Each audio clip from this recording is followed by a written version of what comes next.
Good morning. Good morning. We need to take a break from painting today because I've had enough painting for a little while anyways. How about you? I thought we had to paint still. We got a little bit of painting to do, but we got more electrical work to do than anything. We need to work on the ceiling, but we got electrical work we need to do before we can do the ceiling. So Right. we got to get that done before we can move on to getting the ceiling. We do have 2 little walls we got to paint, but that's minor. It's gonna look so good with the ceiling being up. It's going to change it completely. Change it completely. And having this like outlets and all that stuff. And then in a couple weeks we're gonna get our appliances. And maybe we'll do some cabinets at some point. I like putting on all the little finishing touches like this because it just cleans everything up. Ended up having to run out to the hardware store and get some more switches. I got a bunch of outlets already, and then the different covers that we're gonna need. Now we gotta remember how we plan on having everything wired up.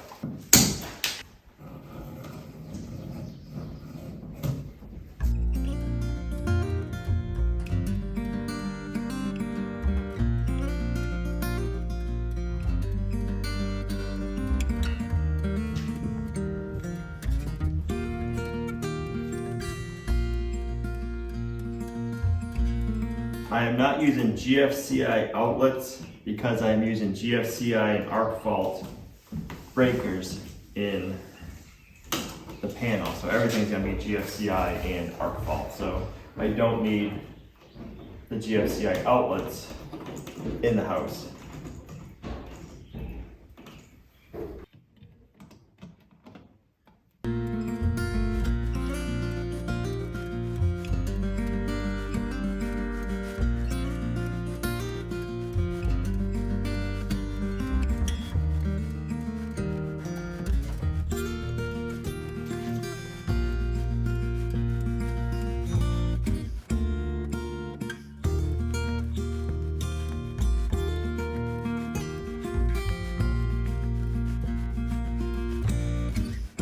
So this one is for the switch for a light above the sink. The other switch was for the lights above the cabinets.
All of the outlets are done in the kitchen except for the oven. We'll get that in after.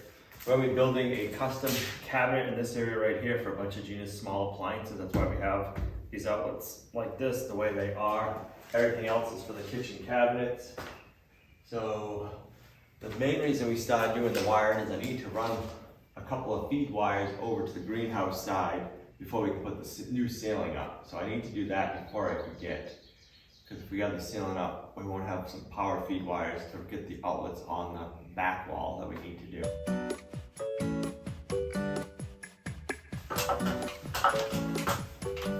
All right, we ended up running all of the smoke detector wire from, we ran another wire into the powerhouse, we had a smoke detector in the powerhouse, then we ran one out here.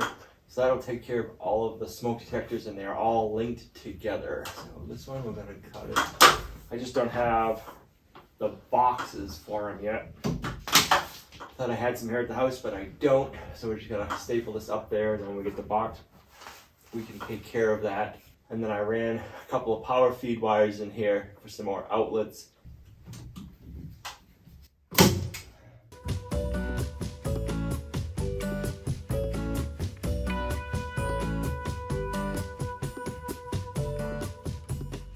We had that rainstorm come in and it has brought in some cold air. I had to put a t-shirt on, but it feels good. I really enjoy the chilly weather. I don't like it super cold, but I like the chilly weather.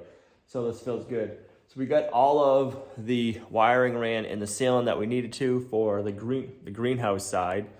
And now we can get back to wiring up outlets and switches. I wanted to do the stuff in the ceiling before I forgot because we can't get this.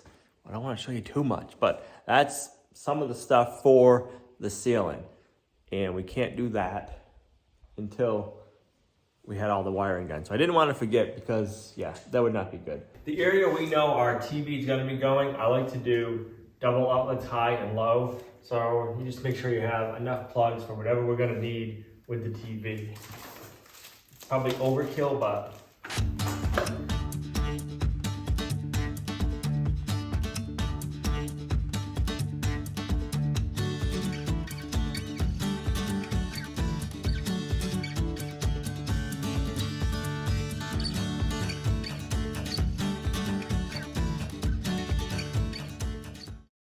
all right, I gotta put my thinking cap on and I gotta wire up our three-way switches.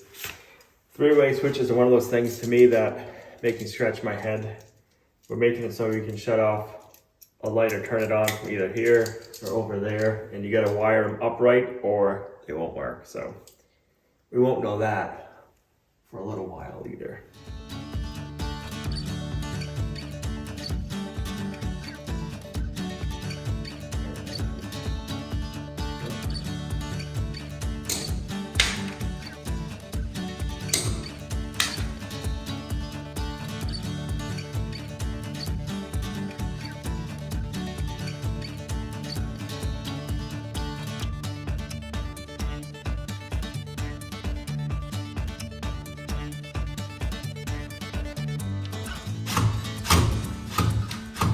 All right, so if I did that right, when we get the power on and the lights hooked up, that should work, but we won't know.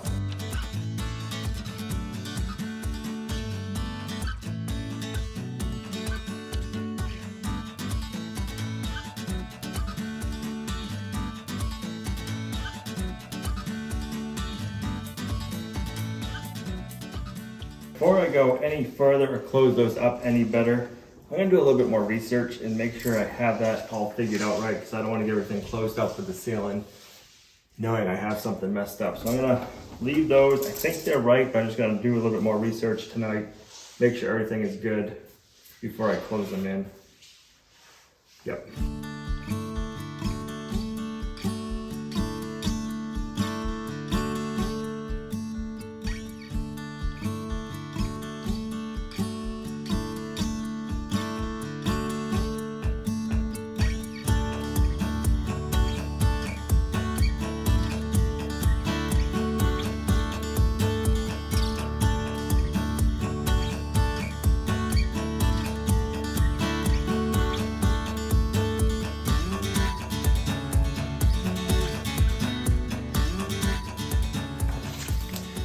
So red for fan.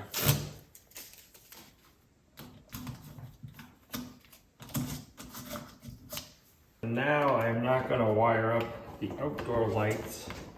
I'll leave those wires in here until we figure out what we're doing for fixtures later on. We can get the rest of our wires all tied together.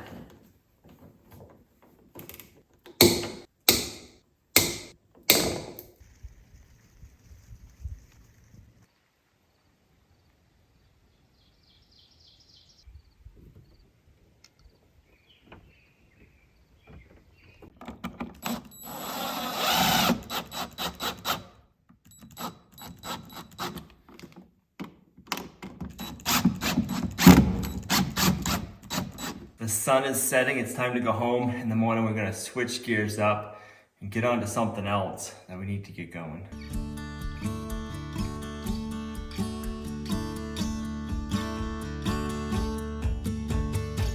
Some beets coming out. Did you have the beets the other day? There's quite a few. Not very many. And then this one was coming up. Wow. These cucumbers definitely weren't up here. Those are cucumbers? Yeah. So this would, we'll have to get a cattle panel from to tell us that. But yeah, those definitely weren't up. Yeah. Look at a bean, maybe. Yep, those beans. We got one sprouted. So Gina's got our raised beds planted. The back bed has onions in it, and is there anything else in that yet? Not yet. That's the line that's for squashes. No, I don't know. I thought after fact I probably can put a couple squash plants in there, but I don't know yet. Gotcha. So today we want to work on getting our bed built and plant our potatoes in it today because, yeah, it's that time of the year. We got to work on getting all the gardens going so we can start growing food. It's finally that time of the year where we don't have to worry about frost coming and killing our plants. So it probably seems late to a lot of you guys, but for us, this is the right time to start planting. We are in growing zone 4B, so we get a late start and an early end. Bugs are terrible. They are. So the potatoes could have been planted before now, but we haven't had time, and we wanted to do them at the OGP so that we had them here because we're not sure at what point we will actually just be here. So we want to have most of our food grown here. Right. We don't want to be growing the food at the other homestead because if we're not there and we sell the property at that point, when it's time to harvest everything that we have grown will be for somebody else. Which is fine, but we would like some too. Yes. So we need to make sure we grow here also. So let's get started. Yeah.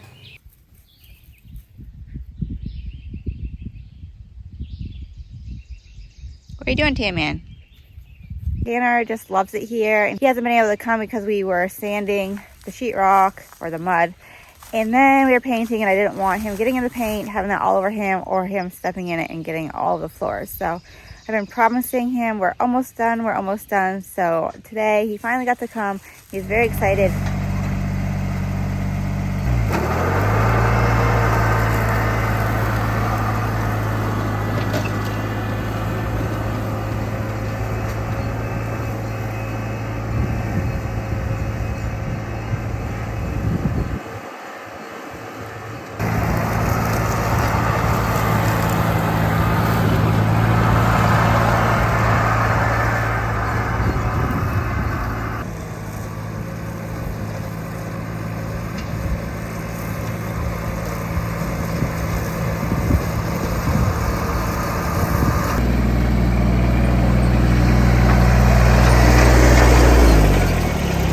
That grass is a lot thicker than I thought it was going to be.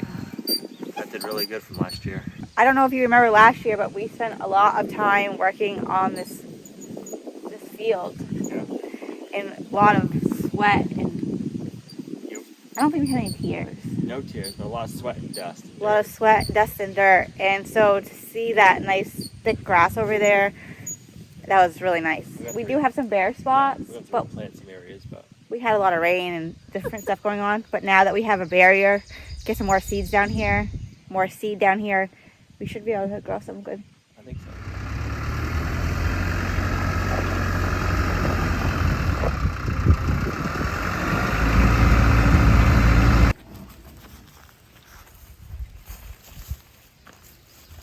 You were distracted by coyote poop. Coyote poop. Uh-oh. Okay. And now, how far do we want to go?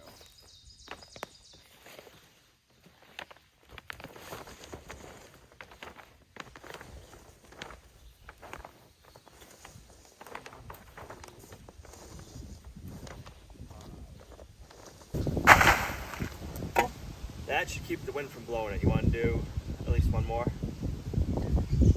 Make like as wide as the beds almost.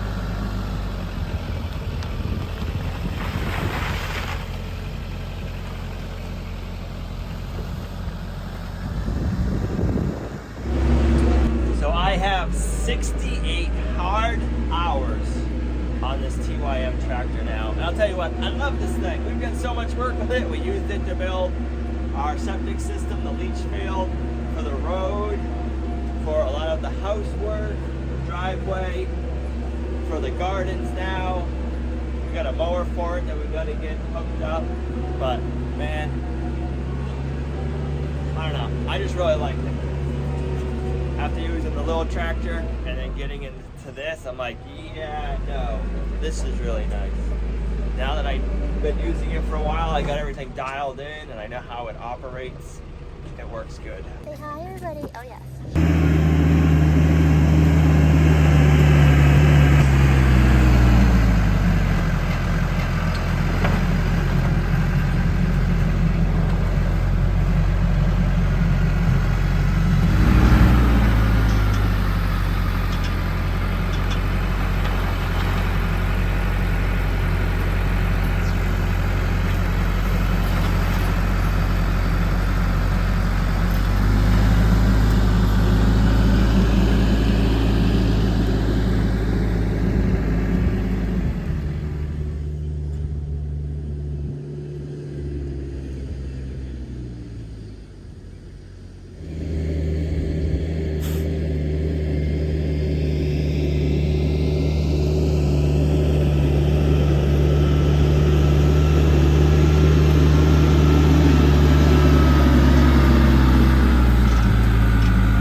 How's that looking? Looks good, I think. What do you think? I think so. The bugs? They found me. They found you?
One more row.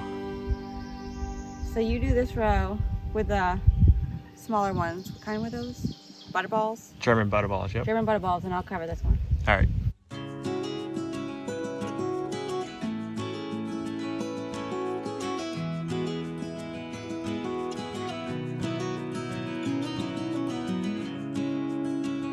This last row we did German butterball potatoes. They're a lot smaller, so I didn't put as much dirt over the potatoes, so that this way we can go back and we can backfill it later on. Just keep hilling them. The other potatoes were bigger, so they filled the hole a lot better, and there's still not as much dirt. I don't want to put too much dirt over the small ones, so we'll leave them like that. We'll come back later, fill it in as they start growing, then we'll have to hill all of the potatoes as they keep growing. You got some more stuff? I do. I think I see something right there. I don't feel like that was there earlier. It's so funny.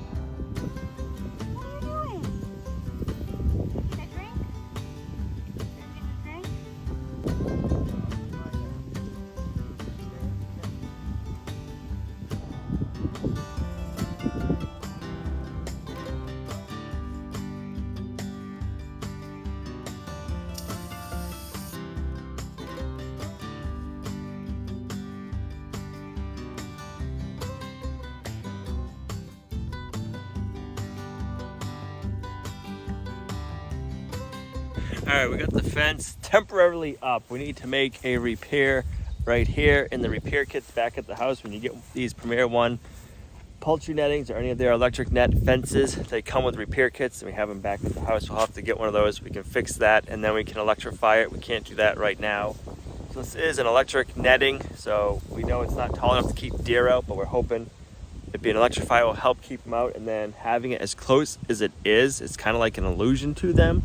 So they're not going to want to jump in there because they're not going to think they have enough room to get in to jump back out. That's what they say if you have a close fence. So that's what we're hoping. I guess we're going to find out if it works or not this year. We tried. So that's all we can say. And hopefully I can find the repair kit. Right? I don't know. We're supposed to be getting a delivery from our local fish hatchery of more trout today for the pond. So they should be here, I would hope, within a few hours. Look at those clouds. So nice. What a beautiful day.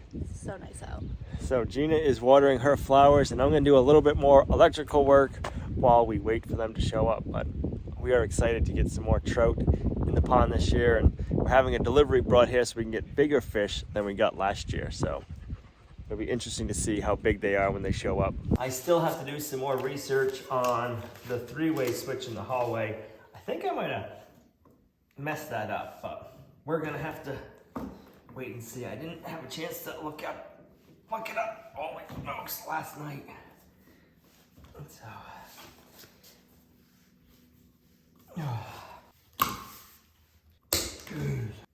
oh.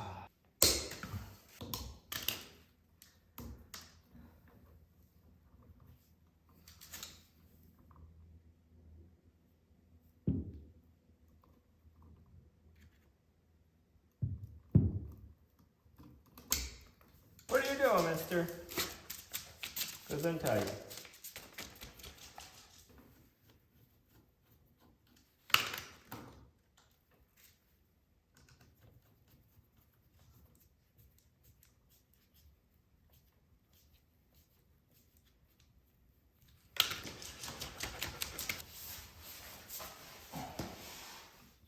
Let's go check out and see how the starts are doing. I should take the excavator out and make myself a nice path and put some nice stones down, like flagstones for like nice walkway. I think I should do that. Looks like everything's still standing.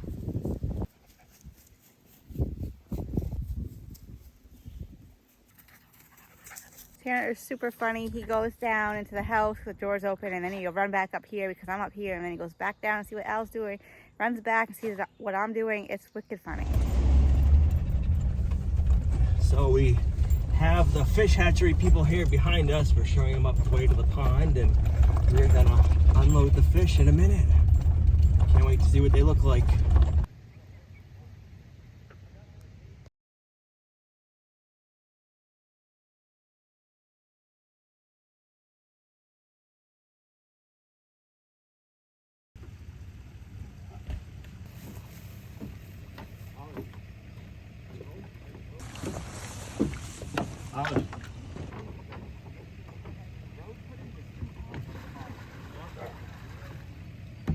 So we got the fish offloaded. It went quick. They are jumping out there now, but there is a ton of tadpole in the pond right now, which is awesome because it's going to be some good bait for the trout. I don't know if you guys can see all the tadpoles in there or not, but there's the John right there under the dock.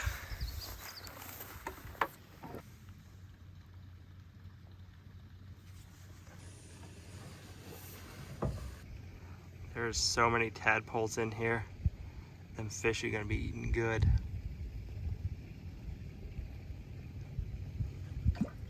Hear it? I hear them jumping. Just missed it. Oh, there's one. I think we got that on camera. So the trout keep jumping up and eating these tadpoles. Oh. Don't know if that one got caught on camera or not, but it was right there. You can see the splash. I didn't know if we were gonna have to feed these trout, but with as many tadpoles we have in this pond right now, we're not gonna have to. There it goes. So we just got 50 trout dropped off, and they are loving these tadpoles. Come on.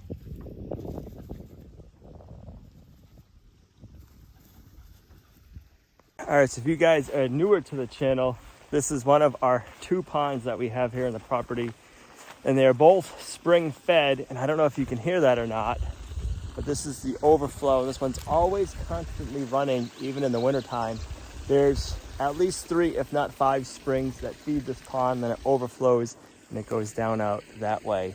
So we always have fresh, can't say it's clean water because you just never know if it's clean or not, but it is fresh water here. And the trout last year did really well. I want to say they overwintered, some of them, but not that many. I'm pretty sure that there was prey around here that were eating the trout more than we were. So the goal is to get these ones raised up a little bit bigger, then we can eat some and maybe keep them throughout the winter. And I was just talking with the guy who dropped off the fish from the fish hatchery. They stopped stocking ponds and selling fish in the summer heat, and then starting back up in September, they will be selling fish again. They don't know if they'll be coming up to our area. If not, we can take a ride down there, pick up more fish. But if we go down to the fish hatchery, we can only get, the biggest fish we can get are 8 inches. These fish were 12 inches big. The bigger fish, they have to transport up here because they need oxygen. The 8-inch ones and smaller, you can put in bags and there's enough oxygen in the bag for them to survive the trip. So if they're making their way back up here this fall, we'll have them bring us some bigger fish so we can ice fish. If not, we'll probably go down and get some of the smaller fish.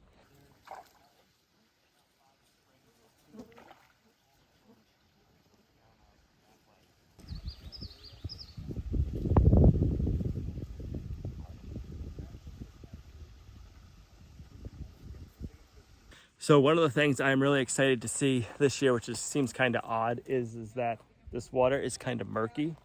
Last year, it was very clear and see-through. So like when we put the drone up in the sky, you could see the fish swimming, which was cool to see on camera, but that also means the birds of prey could see the fish. Right now, this water is murky and you can't see the bottom. So the fish will have a better chance of hiding from birds and stuff like that because they won't be able to see them from the edge of the pond or from the air.